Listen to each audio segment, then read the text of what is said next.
3. Ba-dum-bum-bum. Welcome to the Oversharers podcast. Da-dum-dum-dum. You are joined today by Callie and Hobart. Okay, guys, how are you? How's it been? What can I say?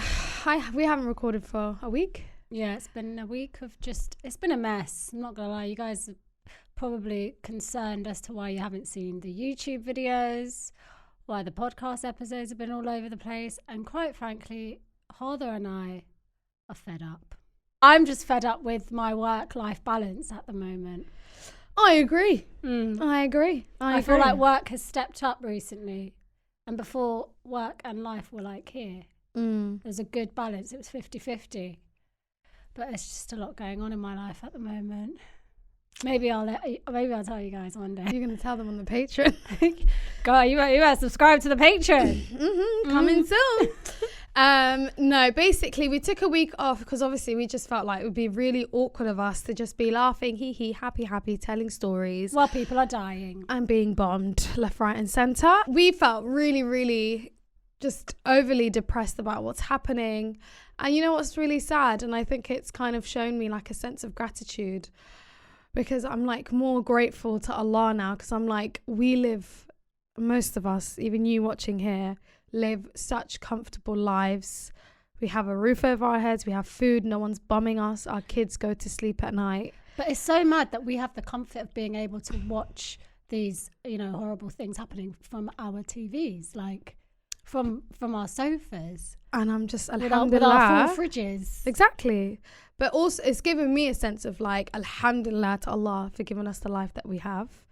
But also like, what can we as people do to help people going through that? And the more we talk about it, another thing that made me like think about this situation from a perspective, because when something bad happens in the world, it goes viral, people talk about it for like a month or two, and then it dies down slowly, and then everyone kind of gets back to their daily routine, and you forget about it. Palestine, Gaza, it's not at your forefront of your FYP. Do you know what I mean? There's like peaks and troughs. Yeah. Peaks and troughs. And like now, people are refusing to put it on the back burner, even though it's been like 2-3 weeks now that this is happening, which is really, really sad. But people are refusing to put it on the back burner because it needs to be vocalized. And the more it's vocal on social media, on every single story, on everyone's page, the more people are going to understand it. And the last point I wanted to make is, like, it's actually working, because loads of people that would never have like understood about what's happening in Israel and Gaza are like learning more about it now, and they're like turning towards the religion, which is like, I wouldn't think that, but subhanAllah, loads of people are thinking, they're looking at the patience and like the sense of calmness of the people in Palestine. Like, there was this guy that his children all died, and he was talking to another guy that was crying, and he was like, why are you crying? Like, they're in Jannah, like they're going to intercede for us on the day of judgment when something happens, like you need to be grateful. And the woman was like, I can't even comprehend like the level of faith that man has to be saying that. So then she started reading the Quran. No. So she's like in the process of reading the Quran at the moment, and she's like literally started reading a few pages. She started learning about Islam. But it just shows you like so much can happen. Yeah, from something so sad. Literally. So there's this guy. Do you remember when we went to Palestine? And then we were at the airport in Jordan going home, and there was that guy that we met, and he was from Gaza. And he managed to like get out. I don't know if you remember him, but anyway, we like kept in contact all these years. And like today I just went on his Facebook, because he doesn't really like, he didn't used to like speak up about it too much. Like, he moved to Belgium, got married, had kids, like living a great life, mashallah. And then I went on his Facebook today randomly, and I just saw that he was like posting like posts from like his friends and stuff, like loads of condolence messages, that there was one family, a guy, and like literally his whole family's like wiped out, like kids, in-laws, like in one sitting. And I was literally scrolling through his page, and I was like, oh my God, like, and I was just remembering how we met, and it was like at the airport, and he was like, yeah, I fled Gaza. And like, I don't know, I don't remember this. Yeah, I'll show you. I'll show you his Instagram. Yeah. He was talking about how he fled Gaza and stuff, and he needed a lot of help at the time. I just remember him so vividly because he was very sweet to us. Anyway, and like the trajectory that his life has taken since then, like being, you know, basically a refugee in Jordan airport to then having moved, I think he went to loads of different places before he settled in Belgium. Like go on his Instagram sometimes, like got married in that time, had children, very beautiful kids, Alon Barik. And then I was just decided to go on his Facebook today, and it was just him just reposting condolences. Just reposting things from his friends that are still in Gaza, like posts from his friends in Gaza, from possibly like really close like family connections and stuff like that. And literally every single one was a condolence message. It's so sad. I know. And it's like, for me, it's like, if the mainstream media do not wake up and like just stop this bias, I don't know how else to say it. There's literal IDF TikTokers on TikTok doing dances in their IDF uniforms, and then in comparison you've got people literally crying, children crying because their parents have died and they're wailing and they just want to say goodbye to them. Like it just makes me sad. Like, it's 2023 and people are literally, like, my concern, they're rationalizing, you know, my concern is just we're gonna get so desensitized to like the image of dead babies in the road surrounded by rubble. Like that imagery in itself is just like, it's horrible, the worst thing that you could ever see. But as I'm just scrolling through the posts, constantly seeing that, like more and more, it's like I can feel myself like becoming desensitized to it, which is crazy. Yeah, there was like this little girl, and the nuance of this just made me think, wow. So you know how Disney has pledged like £1 million to support Israel for aid, which people need to separate Gaza and Hamas. Like, it's just too much now, yeah? So they've pledged, Disney, I think Starbucks, McDonald's are feeding IDF soldiers, but you know, Gaza has no food, water or electricity, which is crazy to me. Anyway, this little girl, she's like 6-7 months old. She's wearing a Mickey Mouse t-shirt. She's got blood all over her, guys. Trigger warning. And they're trying to like get her to get better. She's in the hospital. And it just made me think, Disney, she's wearing the Mickey Mouse outfit from Disney, who have pledged £1 million to Israel. And this little poor girl, like, that is just, it just shows you guys like how innocent these people are. Like, literally, they've got nothing. Like, it's so sad. God, I don't even want to talk about it. It's just so sad. And I really hate it. I hate that this is happening. I hate that it's happening, but I think people need to see that this is happening. Like, they need to see it, and it's not us, because we've seen it regularly, but it needs to go on the feeds of people who just shut their mind off. The news aren't gonna do it. They've only started doing it. Do you know I had to unfollow like Financial Times? I was like, excuse me?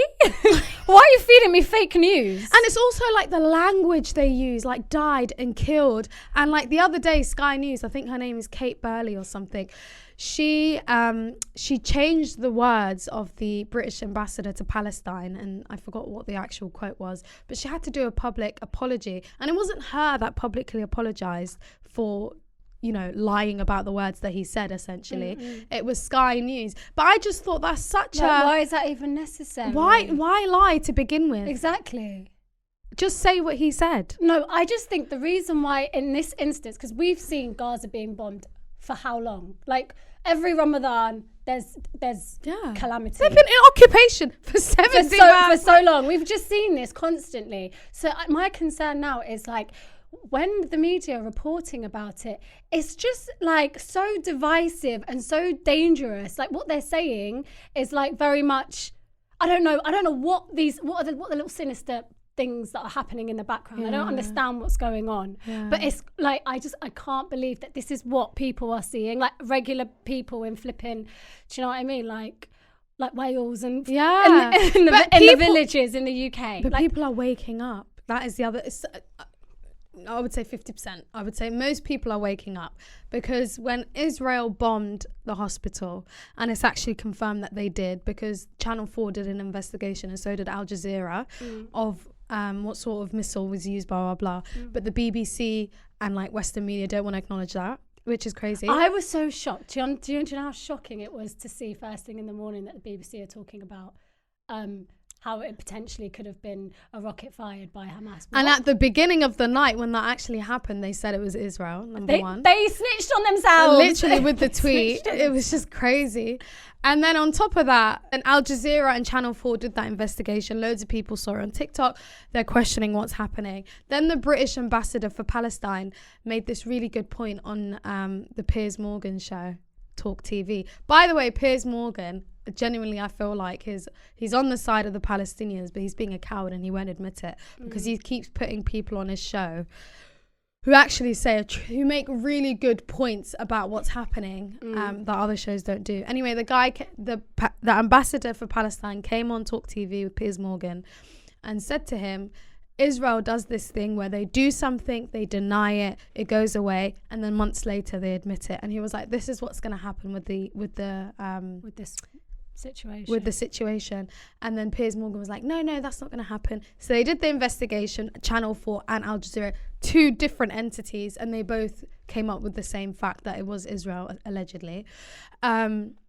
And then the president, Biden, who I'm really shocked by, can I just say, because he's got an election coming up. His rating has gone down so much, but the fact that he's like... There's a whole group of politicians whose ratings have gone down. Biden, Rishi, Keir. It's gone down. Like it's giving... We'll come to Labour. Give me a second, yeah? Because we need to talk about this. We need to talk about... Because I don't know who I'm voting for in the next election. No, I'm not voting. Biden's points have gone all the way down, and he's still stuck on this idea that he needs to support Israel. And it's the idea that every time he refers to the war, but it's not a war because it's one side over the other, but you know what I mean? It's an occupation. But every time he refers to this conflict, he's always, in one of the facts he was like, yeah, I think it was the other team that did it. It's like, you know, when they use phrases like that, like it's a game to them. Yeah. It's not a football match about it's the other team that did it. And then my final point with that is America are basically refusing to do an investigation on who bombed the hospital because they know the truth. They know. And it's just sad. Anyway. It's just, I don't know how like basically the propaganda it's giving like Iraq war propaganda, but weapons of mass destruction. Yeah. When they found none, and it was a lie, and they lost so many people. This is what we have to ask. We have to start asking the very serious question: is what is the gain here? Like, what is actually going on? Yeah. Like what is like the stuff that's being hidden under the carpet? But people are waking up now because if like before we were younger when Iraq like what happened, geopolitical issue, what foreign policy, like what is going on? Like what are you doing? Is it oil? Like what is it? What is it? Like to me, I feel like Israel is a very important entity for America to ally with in the Middle East. So I feel like they're backing them. They're like the military base in the Middle East. But to what extent are you going to back Israel? To what point? Biden. How long is it going to happen? They're the US military base in the Middle East. But then at the same time, it's like, is Israel controlling America? Like, what's going on? To me, it's questionable. Like, who is the narcissist in this relationship? It's questionable. Like also, Israel is a small country. What are you doing? They get like £3 billion in aid every single year from America alone. Like, what are you doing with that? It's a madness. And we know what they're doing because they've got the Iron Dome. No other country has the Iron Dome in their country. They've got the most techiest of tech when it comes to weapons, when it comes to everything. So I get what the $3 billion's coming to. They're training US soldiers. How about that? I think so. And then the other conspiracy is Mossad, who is the intelligent agent. Guys, also, can I just say, we are a dumb little podcast. We're flipping stupid. These are our thoughts. Like, please don't go and fact check us. Please. These are just things we're regurgitating because we're two stupid girls in a podcast episode. But we shall carry on because it's an important discussion to have. I feel like you're onto something. Anyway, so Mossad, who is the most decorative CIA intelligence, I won't say CIA, but the most decorative intelligence agency in the world, they're the best. Are you telling me, that they didn't know that situation was going to happen on the 7th of October? Of course they knew. I just think this was a planned situation. Shall I tell you why? Go ahead. Shall I tell you why? Yeah. So recently, someone was saying on TikTok, who is an Israeli citizen in Israel at the moment, she was like, recently, or he, I don't know who it was, they said, 2 weeks before the incident happened on the 7th of October. So whoever the leaders are, the military told a city that was near Gaza or Lebanon. I don't know which one it was. I don't know if it was the northern region or near Gaza. Anyway, they told that city, they said, it's the holidays coming up, the Jewish holidays are coming up. We can sense that there's some aggression about to happen. There's stuff in the atmosphere. Should we increase our surveillance in that area? Should we have some military response? The military told them stand down in those 2 weeks. And then some other stuff happened, but I don't remember fact checking. Anyway, so the military were told to stand down. A lot of stuff was happening in the background and people were saying, don't worry, nothing's going to happen. And then boom, the 7th of October happened. And then loads of people are speculating that allegedly Netanyahu, I can't even say his name, allegedly he has allowed this to happen so he can get re-elected. But obviously that's on the back burner now because majority of Israelis are not happy with him and they want him to resign. I just don't even think it's got anything to do with like Gaza and Hamas and whatever. I think this is purely political. No, I definitely agree with that. Then there's another fact, guys, all coming out tonight. Then there's this other factor. There's this document. I'll post it on the Instagram stories, the guy that was talking about it. But there's this document that was created in 1967 in Israel. And it's basically an entire agenda of how they're going to wipe out the Palestinians not wipe them out, but as in take them out from the land. So in that agenda, it basically says to take settlements from them, to punish them in their own land, so forcibly arrest them, bomb them, remove them forcibly, things like that, just so that they can take over the land. And it's an actual document. You can find it on Google. No, listen to this, yeah. You know when and it's all happening now. You know when the state of Israel was like being charted, yeah. Yeah. So what they did extensive research in Palestine at the time. So they were like looking at areas where people were, where Palestinians were like either really intelligent or if they were dumb or if I'm being serious. They were doing extensive data collection in various regions to ascertain whether or not it was safe to basically create settlements there. So obviously if they were like people that were quite gullible, didn't understand what was going on, what they did was they'd make a note. They'd say like, oh, you know, in this area there lives Palestinians of X IQ, blah, blah, blah, blah. Yeah, to try and figure out like, can we basically colonize these area? People? Yeah. Crazy. Mad, isn't it? To me, it's just like someone gave the analogy of like, I think it was Dave Chappelle in like one of his recent comedy skits. Anyway, he basically said, without mentioning who it is, he was like, imagine aliens lived on this planet and, you know, they were forcibly taken out of the planet. They left, whatever happened, a million years later, the aliens came back and the aliens basically said, you know what, we used to live here before, so we're just going to take it for ourselves. Yeah, like, would the earth accept that? No. No one would. No one would accept what's happening in Palestine right now. Rishi Sunak, Keir Starmer. I've got no one to vote for. The only guiding light in all of this is Jeremy Corbyn, bless him. And the people's prime minister. The people's prime minister, and they won't accept him. They won't accept him. Have you seen the Labour Leaks episode on YouTube? No. They basically created a smear campaign against him, labelled him an anti-Semite, and that was what they used to take him down. He's not an anti-Semite. Guys, refusing to accept Israel does not make you anti-Semitic. And there are Jewish people. Shall I tell you what's making me laugh right now? I'll tell you what's making me laugh is the fact that like people now in this climate, general people are waking up to the fact that it's not anti-Semitic to be pro-Palestinian. It's not anti-Semitic to condemn like flipping the Israeli government. Yeah, and the occupation that's happening. It's not anti-Semitic to say that there needs to be an end to the occupation, which is basically what Jeremy Corbyn was saying. Jeremy Corbyn never used to come out and say some crazy never used to go on anti-Semitic slurs. He just used to say the right things. But also it's, you know what's crazy to me? And that's how he lost his job. Yeah, because he made a statement to say that he supported Palestinians. And do you know what I love about him? He's not a switch sides kind of politician. He stuck to it. He said, I'm going to die on this hill. Since 1968, since the 70s, this man has said it. So I'm going to die on this hill. If that is not like a leader with integrity, who you feel like you can trust, that isn't going to basically change his political views with the snap of a finger if you get, like a flipping like £100,000 in funding from this organisation. Like, it just goes to show, it just is a testament to his character.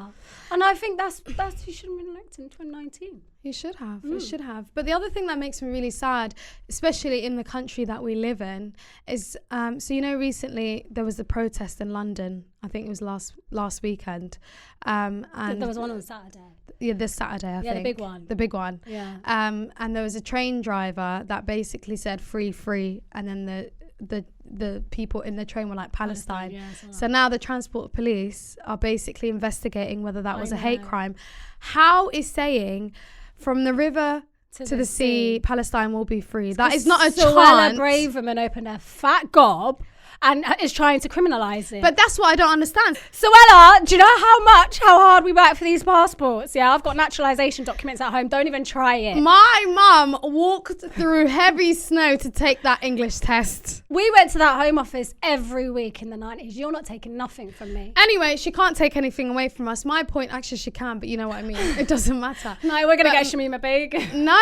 I know people on Instagram who are Jewish, who are pro-Palestine. You can be pro-Palestine and want freedom for the Palestinian people and not be anti-Semitic. And that is what Suella Braverman does not understand. Word to Jeremy Corbyn. Like, it's crazy to me. People are putting up Palestinian flags in support of Palestine the same way that people were doing up the blue and yellow for Ukraine, right? And people are calling up the police on them, saying we're concerned about this is a hate crime against Jews. It is not a hate crime against Jews to support Palestine. How many times have we seen like flags erected for countries that have had like catastrophes? When it's a Western country, it's like, right, everyone, change the colours of your Facebook profile. Do you know what I mean? It's crazy. But the minute we want to start waving Palestinian flags and chanting, these are things that are said in peaceful protest, and we have a right to protest. We are. Although she's trying to take that right away.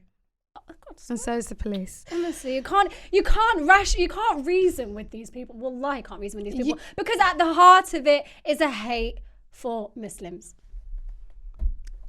It can be. Why else? The other thing that really annoys me, and I think BBC tried to correct themselves on this, is they keep saying the Hamas war. They're trying to associate Hamas to the Palestinian flag, which is not true. That is not it. It doesn't make sense. There's extremists in every country. Does that mean... And what creates extremism? That's what we need to start. Those are the questions we need to ask. What radicalizes people? I wonder.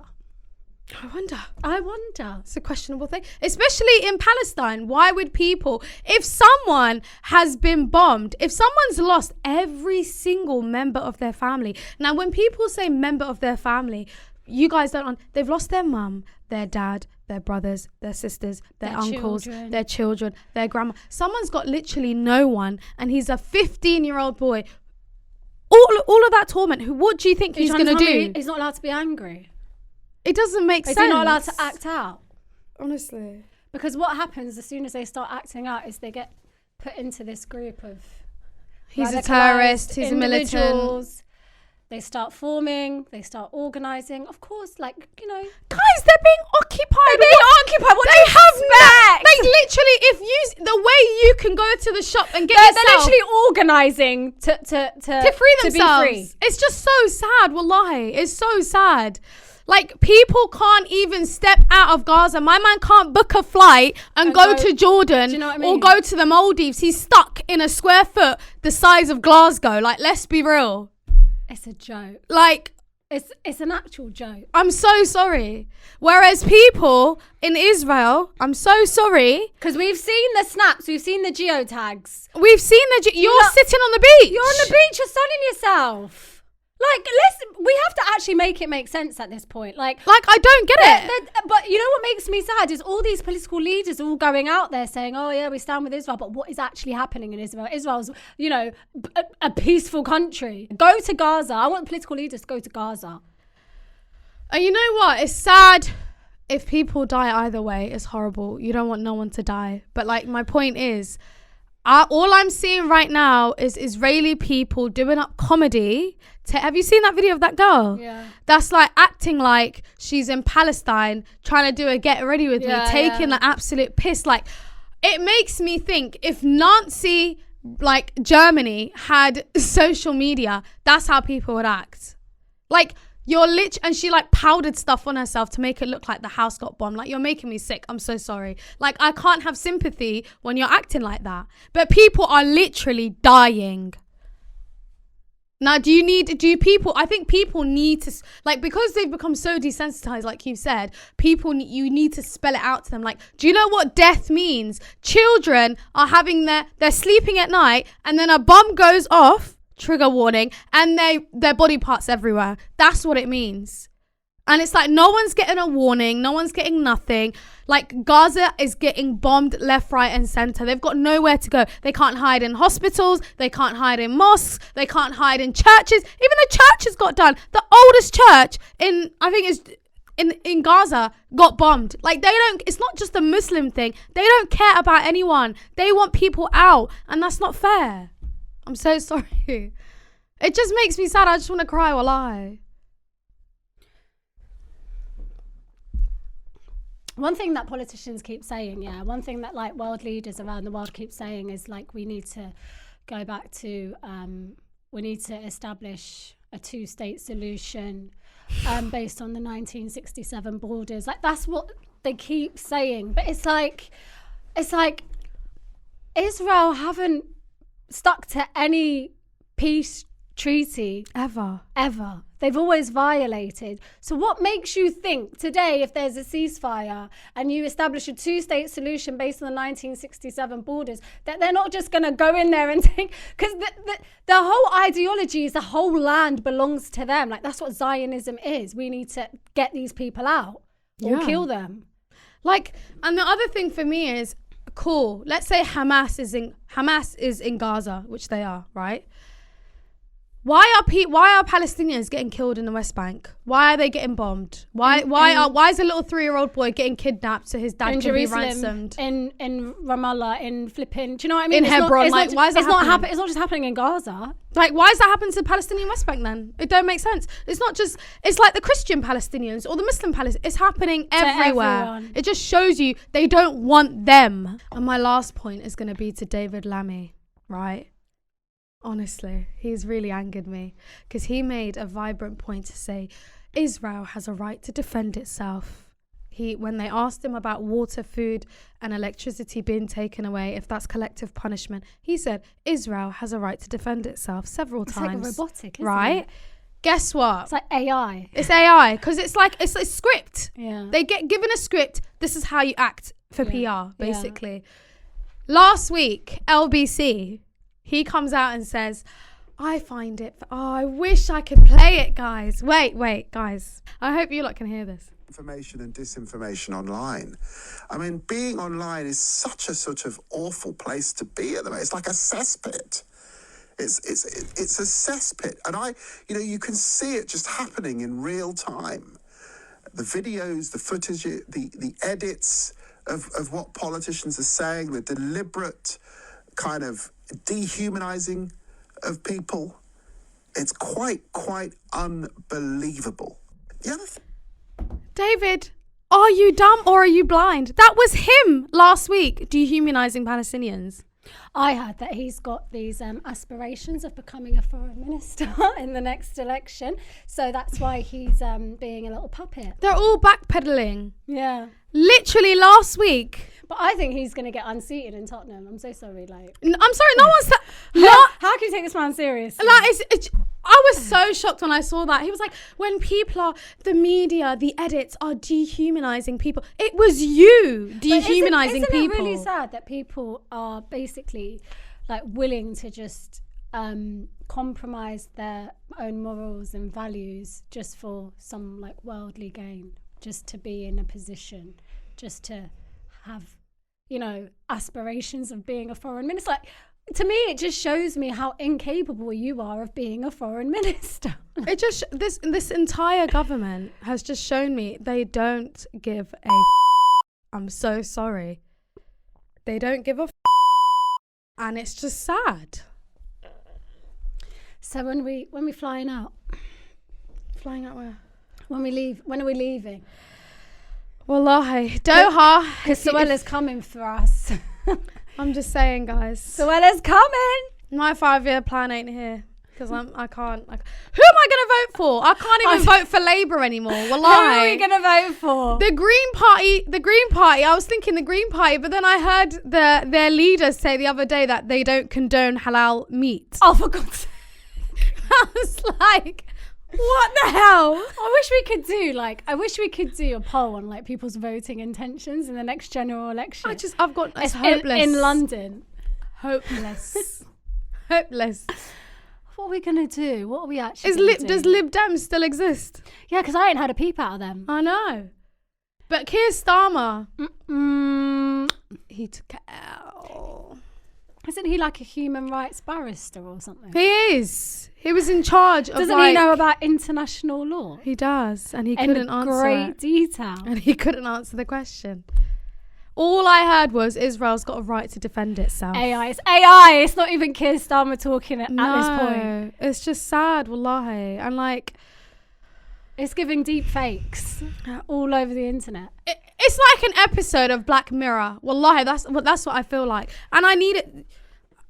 Let it be. Wallahi, if Palestine gets its freedom, it gets its freedom. Do you know what, Shamit? Shall I give you one solid piece of not advice, but one little nugget of information that is just going to lighten up your whole entire mood? Go on. Everything that is happening, Allah's greater. So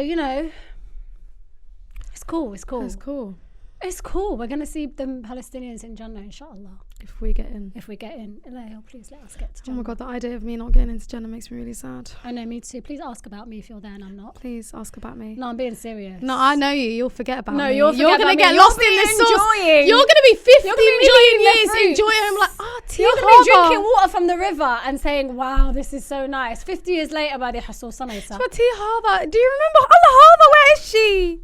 I haven't seen her. You better ask about me in Jannah. Because, we don't know. Anyway, we can only hope. We can only live in, oscillating between fear and hope. Oh my God, shall I tell you a story? Go on. Guys, I don't know where this episode's going today, but we ain't got no YOLO. There ain't no scenarios in this episode today. I just don't even feel like doing a scenario, but we'll talk. Anyway, so I used to have this old school teacher back in the day called Abdurrahman. Yeah, he was amazing. He used to be a proper... Guys, remember when me and Kaltoon talked about our religious days? So this happened in my religious days, yeah? So we used to have this teacher who's called Abdurrahman. I think you might see him on the TikTok. He's really knowledgeable. He's sat under loads of sheikhs, blah, blah, blah. Anyway, I saw this TikTok video the other day, because my whole life is TikTok. And he basically said how he had this dream. I love a dream. Let me just take a swig of my drink. So the dream was...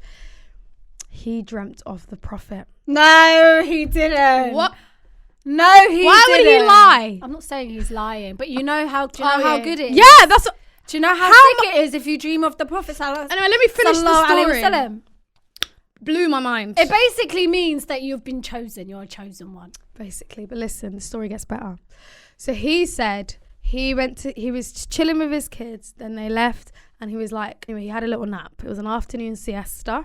And he woke up in this massive field. It was grass, but there was also sand. And he goes, he had his kids with him. And he specifically remembers one of his boys.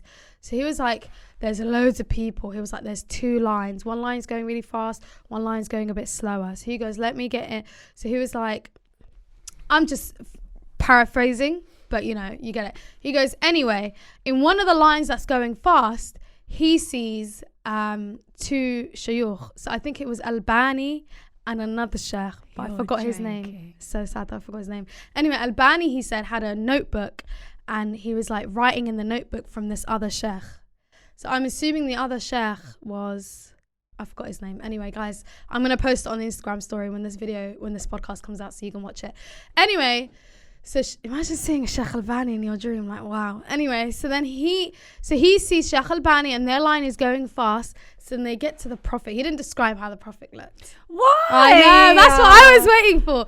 Even though we know the descriptions based on hadith, but still, like... So Sheikh Albani and this other sheikh, they go towards the Prophet, they shake his hand, and like he's smiling with them, and then they tell them to go forward and go to the people behind the Prophet ﷺ, yeah? So he goes, there's loads of people behind the Prophet. Anyway, it came to his turn. So he said, we get to the Prophet ﷺ, I shake his hand, I kiss him, I said, Ya Rasulullah, Abdurrahman, these are my children, and the Prophet ﷺ reads, and then I go. I don't go the direction of Jabir and Albani. I get told, listen, go to the back. So the people were divided into two. A group that were told to go, and they were going to the place where the Messenger ﷺ is, they can see the Prophet, they can vision it in front of them. And another group of people were put behind. And so the ones who were going behind, there was security telling them, go this way, go this way. And the ones that were going right in front of the Prophet ﷺ, they were told to go. So I asked, why can't I sit there? I want to see the Prophet. Why do I want to go behind the Prophet's back? And the thing that was said to me is, what did you do for the Prophet's religion? How have you served the deen of the Prophet ﷺ? These people that you see are the great scholars of hadith. That's a bit of a deep dream, I'm not gonna lie. so guys, if you didn't hear that, this is what happened, yeah? So basically, I tried to play it for Kaltoon. Now Kaltoon's in shock right now because what was said. That's so deep. I know. So listen. I'll be heartbroken. Pause. Let's tell the people first. Okay, go. So the dream was, so we stopped at where, so the sheikh that I was talking about was Jabir and Sheikh Albani. So they met the Prophet. He put them like, they shook his hand, they kissed his hand in the dream, he said. And then like the Prophet was smiling at them and he told them to go to a particular area. Then it was Abdurrahman that came forward with his children, and he said that he shook the Prophet's hand, he kissed him, he was smiling at him, and then he was told to go to a different place. So there was like two different places. So then he goes, there was security guards like separating people, do you get it, in the dream? So he said to the security, why can't I go over there, which is so basically the people on that side where Sheikh Albani went, rahimahullah, they were facing the Prophet. And he said, and then where Abdurrahman was sent, they were behind the Prophet. So he said, why can't I go and see the Prophet, like up front? And then they basically said to him, like, what have you done for the Prophet's religion? Like, what have you contributed? Like, you can't go there, basically. Is that how it ends? So it ends with him basically saying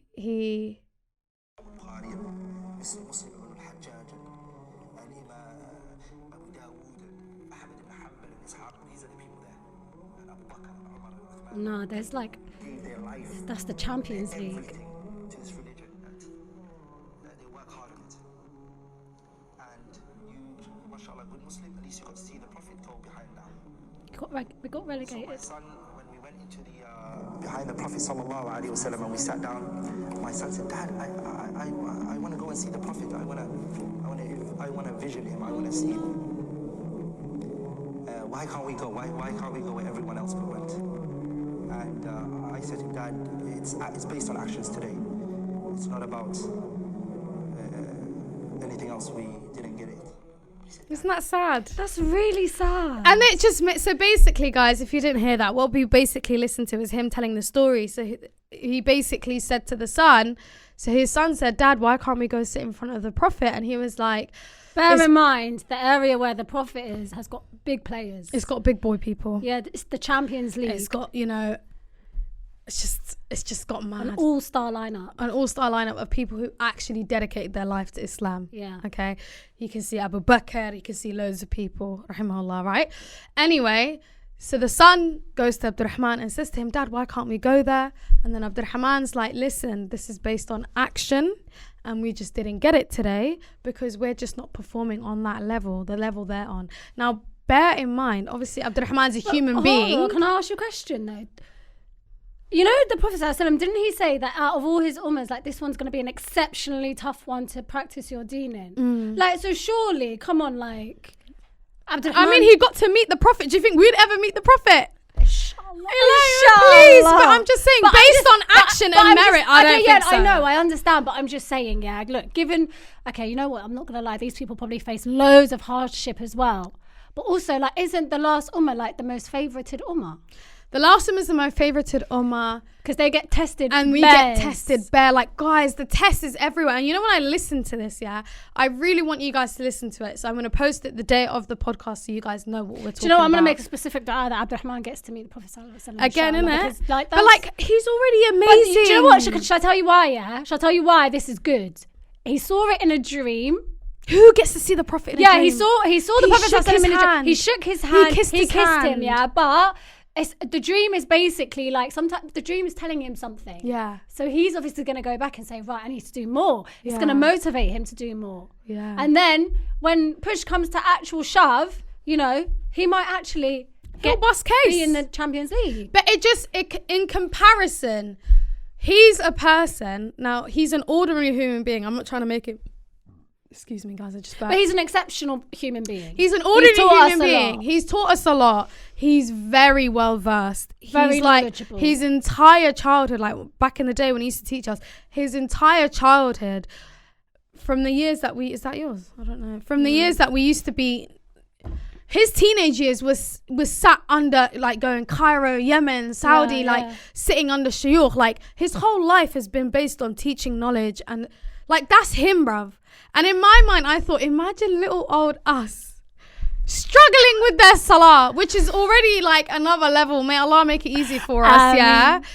Like, who are we? Are we ever going to see? Like, we are like ants. We're ants. And it just makes me sad that we all have to work hard. No, but for real, like, we actually need to work hard. People think Jannah is just a golden ticket. No. It's just that it's easy to get. Bit of istighfar here, there, no.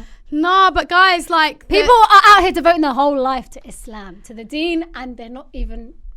Like the shuyukh that he's talking about, Sheikh Albani. But what's good? Hold on, can I just say, those examples, yeah? It's so, like, okay, I'm not saying that's unreachable. Yeah, we can do it, but... Like, it's like they're on a level, Kulthum, where they've like completely closed them off from this life. Their ideology. They don't even see dunya. No, their ideology is, how do I make it in the akhirah? And I think that's the one thing, the deception of this world. Because I feel like the current state of the world that we're in at the moment, we're deceived. We're deceived. I feel like this social media AI, I genuinely think it's like, it's based on Dajjal. We're finished. We're actually finished. I genuinely think everything. Yeah. Abdurrahman didn't get to see the Prophet in the dream either. He saw the Prophet, but he didn't get to go where the Prophet wanted. But I just think, look, can I just say, there's different levels to this, right? There's different levels. There's certain people, even the Salaf, there used to be certain people that they used to compete with each other to do good deeds. Like, we don't even do that. We don't compete each other to do good deeds. These lot used to say, you're doing that, I'm doing this. Do you get it? So I just feel like, I'm out here. I just feel like, if we're gonna get anywhere, we've got to at least pray for the lowest Jannah. We've got to at the very least, we can. No, we've got to smart goals this Kulthum. We can't pray for the lowest. This is what I did at uni. This is what I did at uni. I aimed for a first, I got a 2-1. Exactly. We need to aim for Jannah for those and get the smallest one. I'll be happy with the little one up, just the first one here. I'll be happy with that. I'm going to get into conspiracies here, but I don't think it's a conspiracy, because if we really think about it, but guys, like, follow me here. Just follow me and I'm going to land. I sometimes, when I sit down in my balcony after I put my kids to bed, I look up in the sky and, like, do you guys ever just look up in the sky and think, like, I'm always looking straight ahead, looking at the ground. I never look at the sky. But this is, and it makes you ponder. It makes you think, like, there is more to life. Like, there's actually a hereafter. Like, we are actually going to die and we're going to be judged by 2 angels. We're in the Matrix. But this is what the deception that the shaitan creates for us, guys. And let me land, okay? I genuinely feel like the shaitan puts all these worldly affairs in our face. He makes money the biggest struggle that we have to, like, survive. He makes, like, getting a career and having the big house and, like, being successful on this dumb, stupid podcast. World. Like, he just makes this world the only thing. Just glamorizes it. That's the only thing I work for. And he does it through social media. He's in your little phones. Everywhere, guys. He's in your ear whispering. in my ear, he's whispering. You know, there's a shaitan dedicated to you, or a jinn, or whatever they're called. There's a particular one dedicated to you that whispers in your ear, and you've also got angels with you. But my point is, yeah, there is so much happening to us. We're getting hit left, right, center, from the top to the bottom. That's what shaitan said. That's the promise he made to Allah. Said, I'm going to get them from the left, from the back, from the up. From the... Literally. He's just there. He's there. And he's controlling us, and he makes us sad and depressed that we didn't get something in this world. Those horrible thoughts that we get in our heads. It's him. It's his waswas.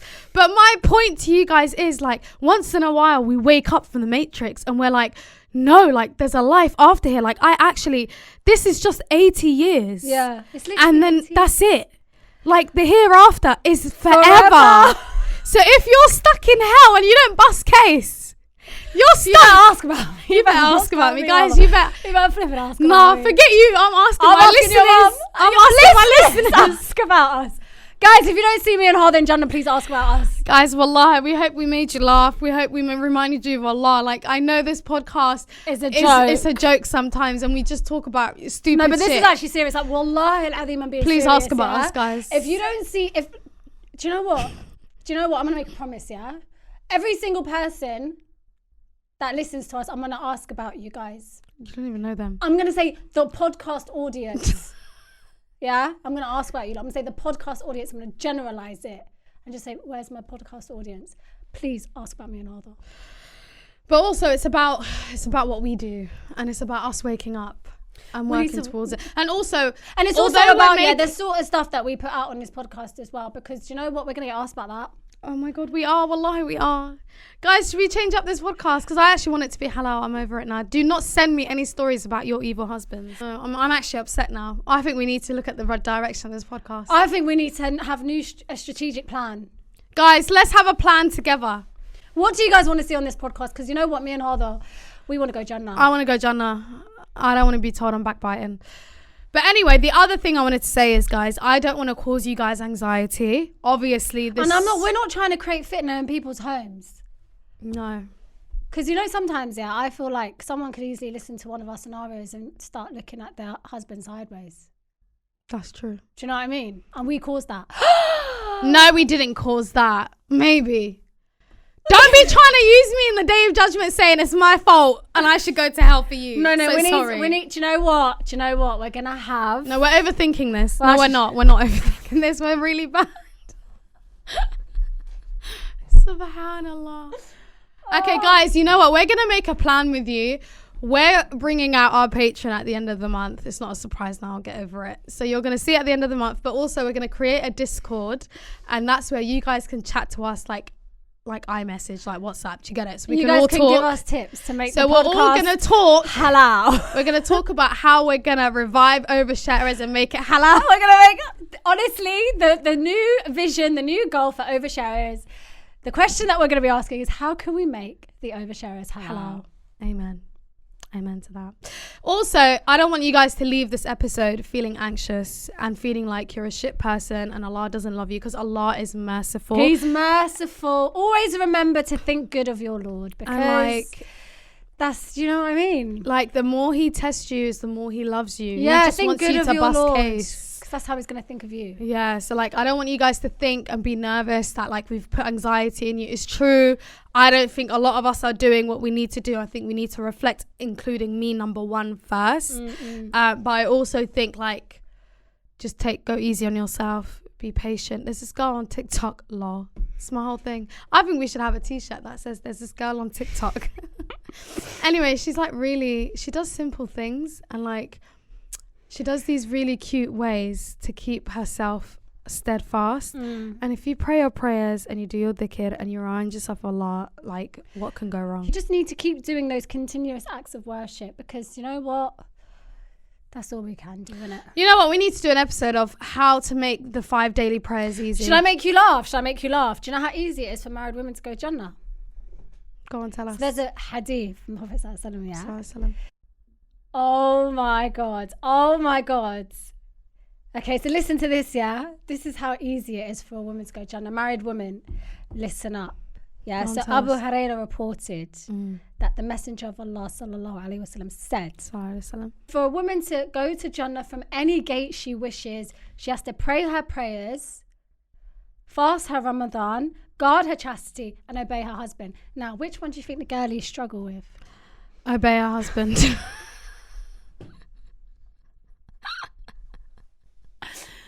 They probably struggle with all of them. Obey her husband. Joking. But that one there, yeah. But you know, there's that other hadith, yeah. Let me get it out. Can you get it out?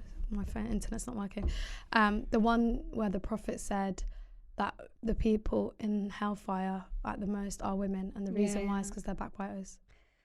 And they're not very good to their husbands. Right, get it out. Oh, for God's sake. I'm so sorry, girls.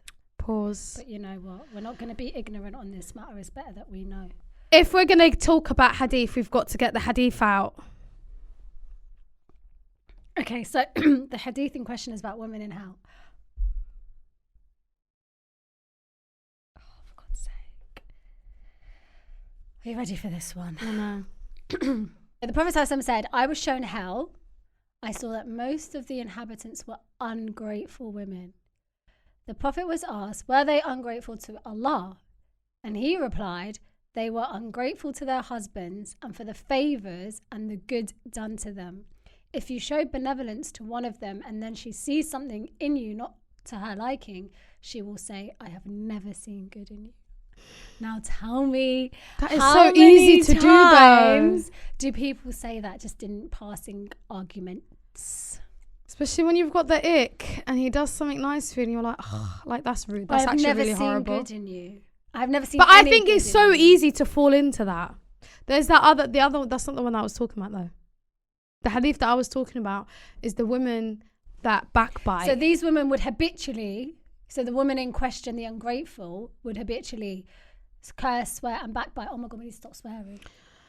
We need to stop backbiting. You know, backbiting is so easy to do as well. Like you just smirking. Like let's say you and your friend see someone and you just like smirk because you see the same thing.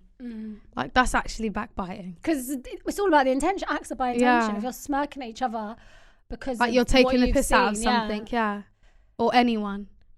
But does backbiting have to be spoken, or can it just be an Like it can be any sort of. But it's like it can be spoken, so you physically backbite someone, which is horrible.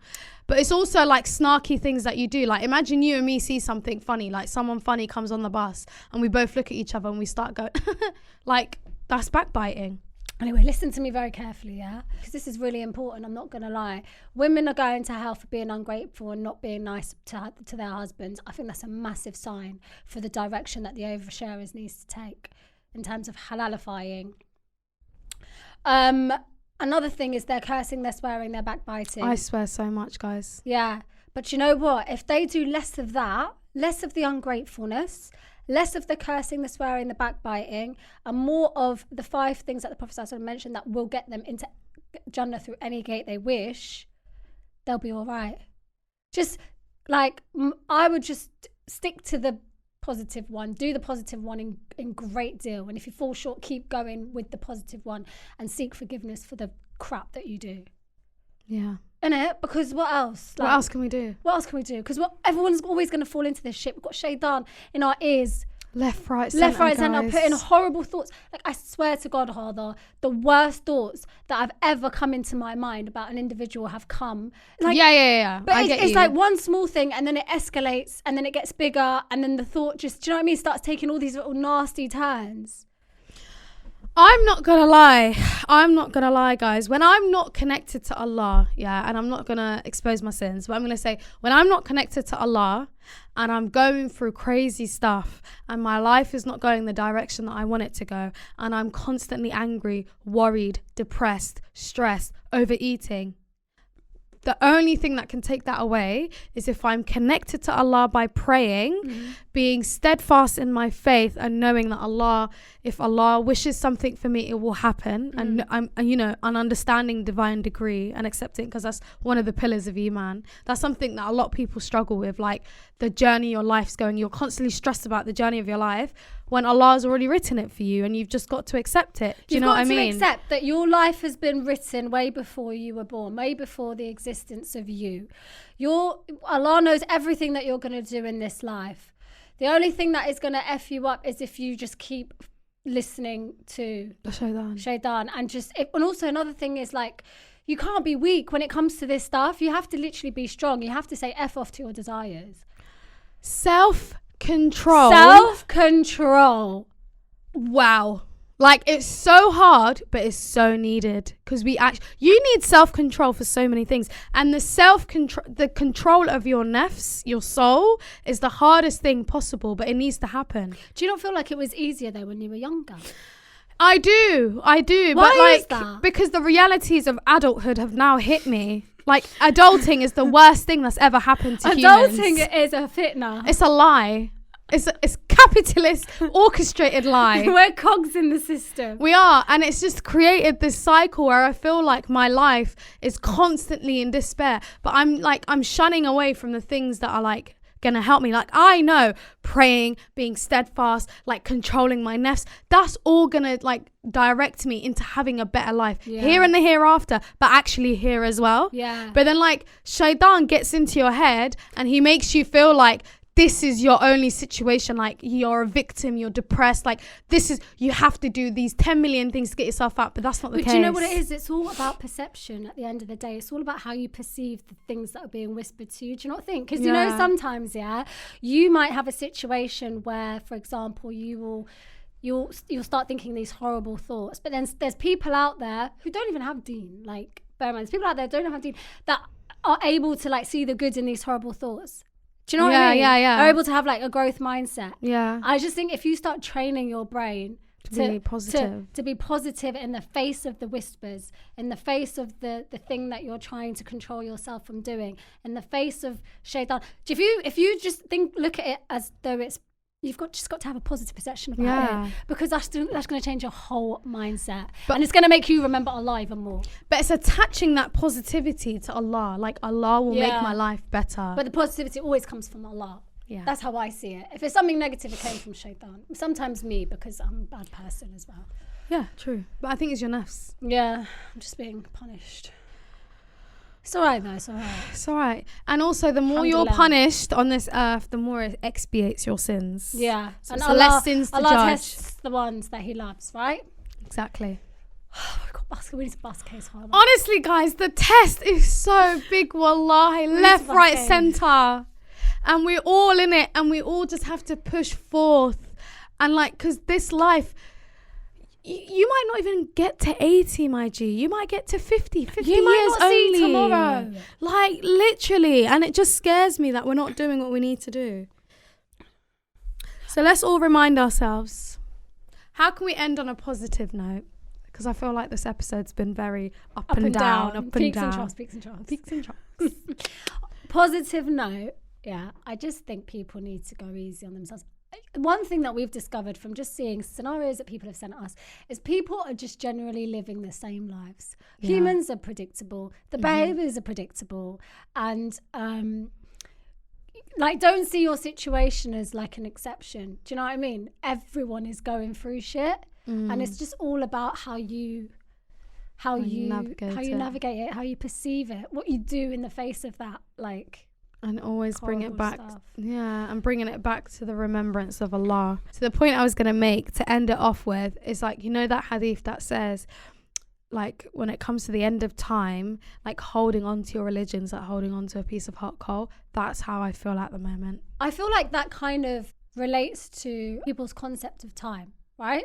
So things like work, you allow things like work to get in the way, or you allow things like your kids or whatever. You just allow things to delay, and then eventually after delay, it's going to be that you just don't do it at all, right? I just think we need to slow the hell down. If you can't find time in your day to do more, just at least find 5 minutes in 5 different time periods to just pray your salah. Forget salah. 1 second. Put salah to one side. When was the last time you read Quran? I thought about this the other day, you know. Basically, guys, I tried to test myself to do hifd of like 4 lines of a surah that I used to know back in the day. So you know how when you listen to music, whatever Quran that you memorized gets washed away? I didn't think that was true, yeah? So I tried to read a surah that I memorized when I was like 15, 16 years old, and like regularly in the back of my mind, I used to like replay it just to see if I still knew it, and I did. Anyway, I tried to read the surah the other night, guys. It felt like I knew nothing. You need to cancel your Apple Music subscription. I have. Anyway, I have. I've even stopped listening to Taylor. You need to cancel your Apple Music subscription. I know, listen, Taylor won't talk to you. It scared me, but listen to this, yeah. Anyway. My poor ears. My poor ears. Anyway, I tried to relearn the What surah was it? It's Wal Mursalat. Oh, dear. It's actually a really hard surah. I tried to relearn the surah. Guys, it was not going in. Like, I can read it, but I couldn't memorize it.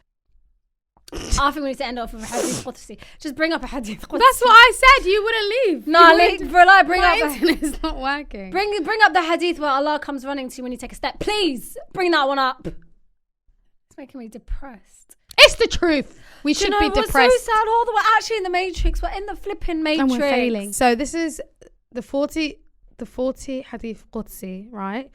So this is number 15. So it says, on the authority of Abu Hurairah, may Allah be pleased with him, who said that the Prophet ﷺ said, Allah the Almighty said, I am as my servant thinks I am. I love this hadith! I am with him when he makes mention of me. He makes mention of me to himself, I make mention of him to myself. And if he makes mention of me in an assembly, I make mention of him in an assembly better than it. And if he draws near to me an arm's length, I draw near to him a cubit. What does that mean? And if he draws near to me a cubit, I draw... You're failing this. Oh, you do it. No, you do it. You've got to read it hard. Read it properly. But what's a cubit? It doesn't matter. It's their metric system back then. It's their unit of understanding meters and kilometers. Please, wallah. The cubit. Google color cubit. So no, at least please, we can need make to a know. sense. Oh, fine. So we make sense of it. What is a cubit? A cubit measurement. I bet it's like a meter. An ancient measure of length approximately equal to the length of a forearm. Oh, okay. Which is 18 inches is a cubit. Okay. Allah Almighty said, I am as my servant thinks I am. I am with him when he makes mention of me. If he makes mention of me to himself, I make mention of him to myself. And if he makes mention of me in an assembly, I make mention of him in an assembly better than it. And if he draws near to me an arm's length, I draw near to him a cubit, which means 18 inches. It's like a forearm. And I draw near to him a fathom. What is a fathom, Colton? Can you tell us? Fathom. What is I draw near to him a fathom. Fathom. A unit of length equal to 6 feet, 1.8 meters. Usually used in reference to the depth of water. So that says that we're in 18 fathoms. So, okay, yeah, 6 feet. Amazing. And if he comes to me walking, I go to him at speed. Another possible rendering of Arabic means, I am as my servant expects me to be. The meaning is that forgiveness and acceptance of repentance by the Almighty is subject to his servant truly believing that he is forgiven and merciful. Anyway, guys, that is the end of the episode. We love you guys so much. Thank you for listening. We didn't have any scenarios, but you know what? I liked it without scenarios today. It was an open discussion. Whatever we said, please take it as a pinch of salt. We are two little girls in a studio trying to figure out life, so figure it out with us. Make sure you write a review on the Apple Podcast and you listen to us and rate us on the Spotify, and make sure you subscribe to the YouTube because we're going to be editing 4 brand new episodes this week. And they're being dropped back to back to back to back. And also, if you've got any ideas of how me and Colton are going to transform this podcast to make it more halal so we remind ourselves and you guys of Allah, please let us know in our Instagram DMs. Love you guys. Love you guys. Take care. Bye-bye.